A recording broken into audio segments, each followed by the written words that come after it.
నమస్తే. ప్రస్తుతం మనతో పాటు ఉన్నారు RV tours and travels senior manager Jashwant గారు. నమస్తే అండి. నమస్తే అండి. జశ్వంత్ గారు, రాబోయేది కార్తీక మాసం అండ్ కొంతమంది పెద్దవాళ్ళ దగ్గర నేను విన్నాను, జీవిత కాలంలో ఒక 9 రోజులు కాశీలో నిద్ర చేయాలి, చాలా మందికి కళ. మరి ఆ కళను నెరవేర్చే ప్రయత్నం మీరు ఏమైనా చేస్తున్నారా? దానికి సంబంధించి స్పెషల్ ప్యాకేజెస్ ఏమైనా ఉన్నాయా? మీరు అన్నట్టుగా కాశీ వెళ్ళాలి, అక్కడ 9 నిద్రలు స్టే చేయాలి అన్నది ప్రతి ఒక్క హిందువు కోరిక అండి. ఎందుకంటే కాశీ వెళ్తేనే ఆ పుణ్య ఫలితం వస్తుంది. అక్కడికి వెళ్ళి 9 నిద్రలు స్టే చేయడం అనేది వాళ్ళ జన్మలో మర్చిపోలేని యాత్ర అనమాట అది. సో వాటికి సంబంధించి ఎవ్రీ మంత్ మన దగ్గర ఒక ఫిక్స్డ్ డిపార్చర్ అనేది ఉంటుందన్నమాట. సో 9 nights కాదండి, 9 nights 10 daysకి సంబంధించి ఎవ్రీ మంత్ ఉంటుందన్నమాట. అలాంటిది కార్తీక మాసంలో అక్కడికి వెళ్ళి 9 నిద్రలు కాశీలో స్టే చేసి అక్కడ చుట్టుపక్కల ఉన్నటువంటి అన్ని టెంపుల్స్ కూడా కవర్ చేయడం అనేది చాలా ఫలితాన్ని ఇస్తుందన్నమాట.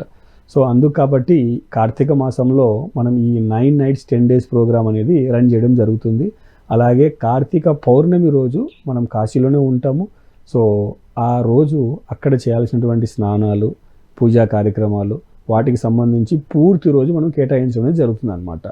సో ఈ 9 nights 10 days అంటే 9 నిద్రలు వాళ్ళు ఎప్పుడైతే స్టే చేస్తారో వాళ్ళు ఎక్కడ కూడా హరిబరి లేకుండా చాలా లీజర్గా అక్కడ ఉన్నటువంటి సరౌండింగ్ టెంపుల్స్, ఒకరోజు ప్రయాగరాజ్ వెళ్ళేసి వస్తారండి. సో ప్రయాగరాజ్ వెళ్ళి అక్కడ త్రివేణి సంగంలో స్నానం ఆచరించి అక్కడ చేయాల్సినటువంటి పూజా కార్యక్రమాలు చేసుకొని అక్కడ ఉన్నటువంటి మెయిన్ టెంపుల్ బడా హనుమాన్ టెంపుల్, అలాగే మాధవేశ్వరి శక్తిపీఠం, మన అష్టాదశ శక్తిపీఠాల్లో ఉన్నటువంటి ఒక శక్తిపీఠం టెంపుల్ కవర్ చేసుకొని తిరిగి మళ్ళీ సాయంకాలానికి వారణాసికి వచ్చేస్తారు. సో ఈ 9 రోజులు కాశీలోనే ఉంటారు. ఎగ్జాక్ట్లీ అండి. అక్కడ ఉన్న దేవాలయాన్ని దర్శించుకుంటూ ఉంటారు. ఎగ్జాక్ట్లీ. ఐటనరీ ప్రకారం అంటే 9 రోజులు అక్కడ ఏం చేస్తారని అనిపిస్తుంటది, ఎట్లా ఉంటది ఐటనరీ? సో మీరు అన్నట్టుగా ఐటనరీ ప్రకారం చూసుకుంటే 9 nights 10 days షెడ్యూల్ అండి. 9 నిద్రలు కాశీలో స్టే చేయడం అనమాట.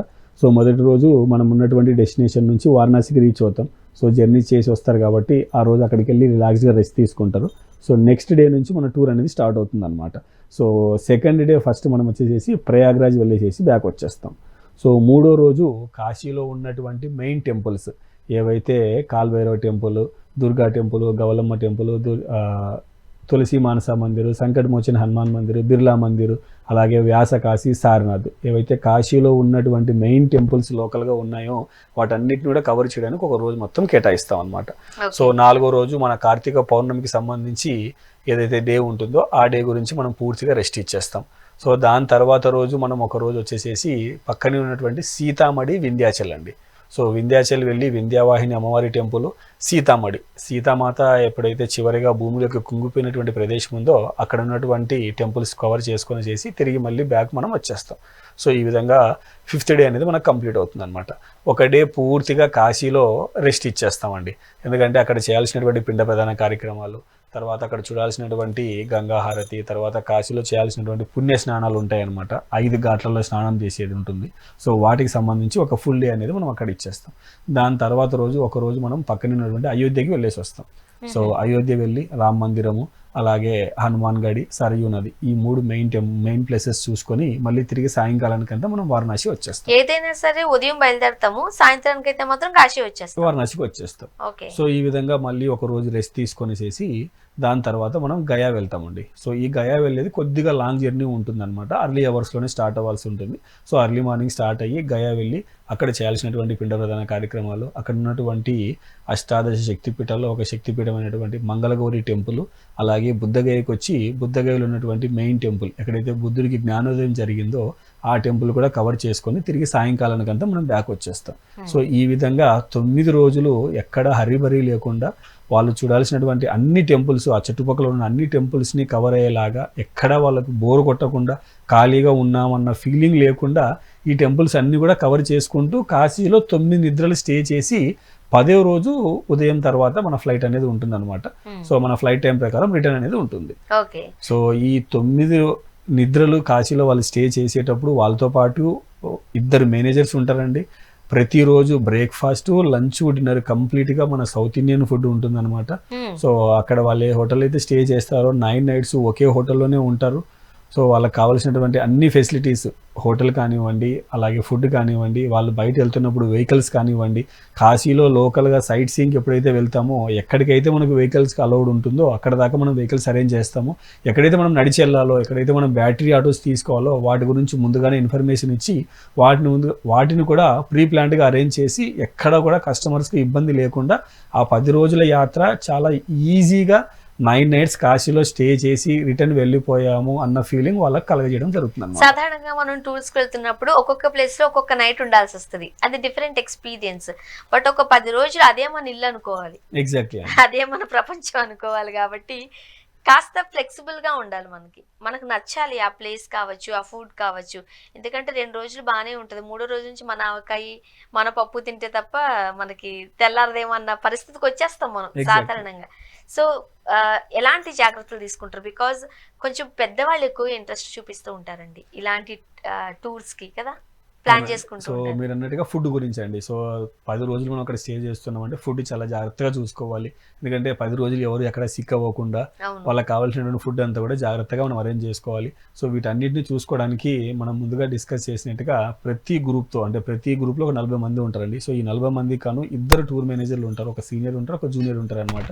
సో ఫుడ్కి సంబంధించి చూసుకుంటే కంప్లీట్గా మన తెలుగు భోజనము, వాళ్ళకు మార్నింగ్ బ్రేక్ఫాస్ట్లో ఫుడ్ బ్రేక్ఫాస్ట్ ఇచ్చేస్తారు, మన సౌత్ ఇండియన్ ఫుడ్. అలాగే మధ్యాహ్నం లంచ్ ఫుల్ అంటే మీల్స్ ఇడ్లీ, దోశ, పూరి, వడ అన్ని దొరుకుతాయండి. డైలీ 3 items బ్రేక్ఫాస్ట్లో సౌత్ ఇండియన్ ఫుడ్ ఉంటుంది. మధ్యాహ్నం లంచ్కి సంబంధించి రైస్ ఉంటుంది, పప్పు ఉంటుంది, సాంబార్ ఉంటుంది, రసం ఉంటుంది, అన్ని దొరుకుతాయి అనమాట. అలాగే డిన్నర్కి సంబంధించి ఇప్పుడు ఎందుకంటే ఇవాళ రేపట్లో చాలా మంది నైట్ టైం ఎక్కువ డిన్నర్ టైంలో బ్రేక్ఫాస్టే ప్రిఫర్ చేస్తున్నారు అనమాట. లైక్ ఓన్లీ టిఫిన్సే తీసుకుంటున్నారు లైట్గా. సో అప్పుడు మనం ఏం చేస్తామంటే డైలీ టిఫిన్ ఉంటుంది, అలాగే మీల్స్ ఉంటాయి అనమాట. సో టిఫిన్ చేయాలనుకున్న టిఫిన్ చేయొచ్చు, లేదు మేము ఓన్లీ రైస్ తిందామన్న వాళ్ళు రైస్ కూడా తీసుకోవచ్చు అనమాట. సో అందుకు కాబట్టి ఫుడ్ పరంగా ఎక్కడ ఎటువంటి ఇబ్బంది ఉండదు. వాళ్ళకి కావాల్సినటువంటి మినరల్ వాటర్ సప్లై కానివ్వండి, వాళ్ళు ఎప్పుడైనా టూర్ బయటికి వెళ్ళాలి, సో ఎలా వెళ్ళాలి ఏంటి అన్న దాని గురించి క్లియర్ గైడెన్స్ ఇవ్వడానికి వాళ్ళతో పాటు ఆ 10 రోజులు ఆ 2 టూర్ మేనేజర్లు అనేది సర్వీస్ ఇవ్వడం జరుగుతుంది అనమాట. సో ఎలాంటి ఇబ్బంది లేదు, ఎక్కడ ఎటువంటి ఇబ్బంది ఉండదండి. సో ఒక్కసారి ఈ 9 nights 10 days యాత్ర చేశారు అంటే మళ్ళీ కాశీ వెళ్ళాలి అన్న ఫీలింగ్ అనేది మనసులో ఉండదు అనమాట. యాక్చువల్ చెప్పంటే లైఫ్ టైం ఒకసారి వెళ్ళొచ్చే ప్రోగ్రామ్. ఎగ్జాక్ట్లీ అండి. సో లైఫ్లో ఒక్కసారి వెళ్ళి ఆ 9 nights 10 days ఉండడం వల్ల అక్కడ చూడాల్సినటువంటి టెంపుల్స్, అక్కడ చేయాల్సినటువంటి పూజా కార్యక్రమాలు, స్నానాలు, దర్శనాలు అన్నీ కూడా కంప్లీట్ అయిపోతే ఎక్కడ ఏది పెండింగ్ లేకుండా వాళ్ళు రిటర్న్ బ్యాక్ మళ్ళీ కాశీ అంటే మేము వెళ్ళొచ్చాము, మేము చూసాము, అన్నీ చేసి వచ్చాము అన్న ఫీలింగ్ వాళ్ళలో వస్తుంది అనమాట. ఇప్పుడు కార్తీక మాసం కాబట్టి మాత్రమే ఈ ప్యాకేజ్ ఉందా, లేదు అని అంటే ఎవ్రీ మంత్ మీరు ఈ ప్రోగ్రామ్ ఏమైనా నడుస్తూ ఉంటుందా? ఎవ్రీ మంత్ రన్ అవుతుంటుందండి. డిపెండ్స్ అపాన్ మెంబర్స్ని బట్టి, ఎంతమంది మెంబర్స్ అయితే అంతమంది వెళ్తూనే ఉంటారు. బట్ కార్తీక మాసంలో ఎక్కువ మంది పబ్లిక్ వెళ్తారు. అలాగే ఆ టైంలో వెళ్ళి స్టే చేయడం అనేది విశిష్టత ఇంకా ఎక్కువ ఉంటుంది కనుక ఎక్కువగా మనం కార్తీక మాసంలో ఈ ప్యాకేజ్ అనేది ప్రమోట్ చేస్తూ ఉంటాం అన్నమాట. ఓకే. సో కొంతమంది 9 days ఉండాలి అంటే ఈ 9 రోజులు నిద్ర చేయాలి అనుకుంటారు. బట్ కొంతమంది అలా కాదు, కాశీ వెళ్ళి రావాలి అని అనుకుంటారు. మరి అలాంటి వాళ్ళకు కూడా కస్టమర్ చాయిస్ని బట్టి మీరు కస్టమైజ్ చేస్తారా? తప్పకుండా అండి. కాశీ ఎలాగైతే మనం డిస్కస్ చేసినట్టుగా ముందు ప్యాకేజీలు ఉన్నాయో అలాగే కాశీ యాత్ర కూడా మనం కస్టమైజ్ చేసుకోవచ్చు. సో ఎన్ని డేస్ కావాలనుకుంటే అన్ని డేస్ అక్కడ ఏ ప్లేసెస్ చూడాలనుకుంటున్నారో దానికి తగ్గట్టుగా మనం కస్టమర్కి ఈ కాశీ యాత్ర అనేది కస్టమైజ్ చేసి ఇస్తాం అనమాట. ఓకే. కాశీలో 9 రోజులు నిద్ర చేయాలనుకుంటున్నారా? ఎలాంటి ఇబ్బంది పడాల్సిన అవసరం లేదండి. 9 రోజులు కాశీలో ఎలా ఉండాలా, ఫుడ్ ఎట్లా ఉంటుందా, ఫెసిలిటీస్ ఎట్లా ఉంటుందో, సో ఇలా రకరకాల డౌట్స్ ఉండొచ్చు మీకు. జశ్వంత్ గారు చాలా బాగా క్లియర్గా ఎక్స్ప్లెయిన్ చేశారు. అయినా సరే ఇంకా ఏమైనా డౌట్స్ ఉన్నాయి, ఒక క్లారిటీగా మీకు కావాలనుకున్నట్లయితే వెంటనే కింద స్క్రోల్ నెంబర్కి కాల్ చేయండి. ఆర్వి టూర్స్ అండ్ ట్రావెల్ సిబ్బంది మీకు అందుబాటులోకి వస్తారు. చాలా పేషెన్స్గా మీ యొక్క ప్రతి డౌట్కి చక్కగా సమాధానాలు ఇవ్వడం జరుగుతుంది. అండ్ 2 తెలుగు రాష్ట్రాలలోనూ ఆర్వి టూర్స్ అండ్ ట్రావెల్ సిబ్బందికి 11 బ్రాంచెస్ ఉన్నాయి. బెంగళూరులో కూడా బ్రాంచ్ ఉంది. కాబట్టి మీకు నియర్ బై ఏదైనా బ్రాంచ్ ఉన్నట్లయితే ఒకసారి విజిట్ చేయండి. అక్కడ ఉన్న ఆర్వి టూర్స్ అండ్ ట్రావెల్ సిబ్బందితో ఒకసారి మీరు మాట్లాడండి. ఎలాంటి డౌట్ ఉన్నా సరే చక్కగా క్లారిటీగా మీరు తెలుసుకుని మీ టూర్ని ప్లాన్ చేసుకోండి. ఇంకెందుకు ఆలస్యం, ఇప్పుడే కింద స్క్రోల్ నెంబర్కి కాల్ చేయండి. Thank you so much. Thank you అండి.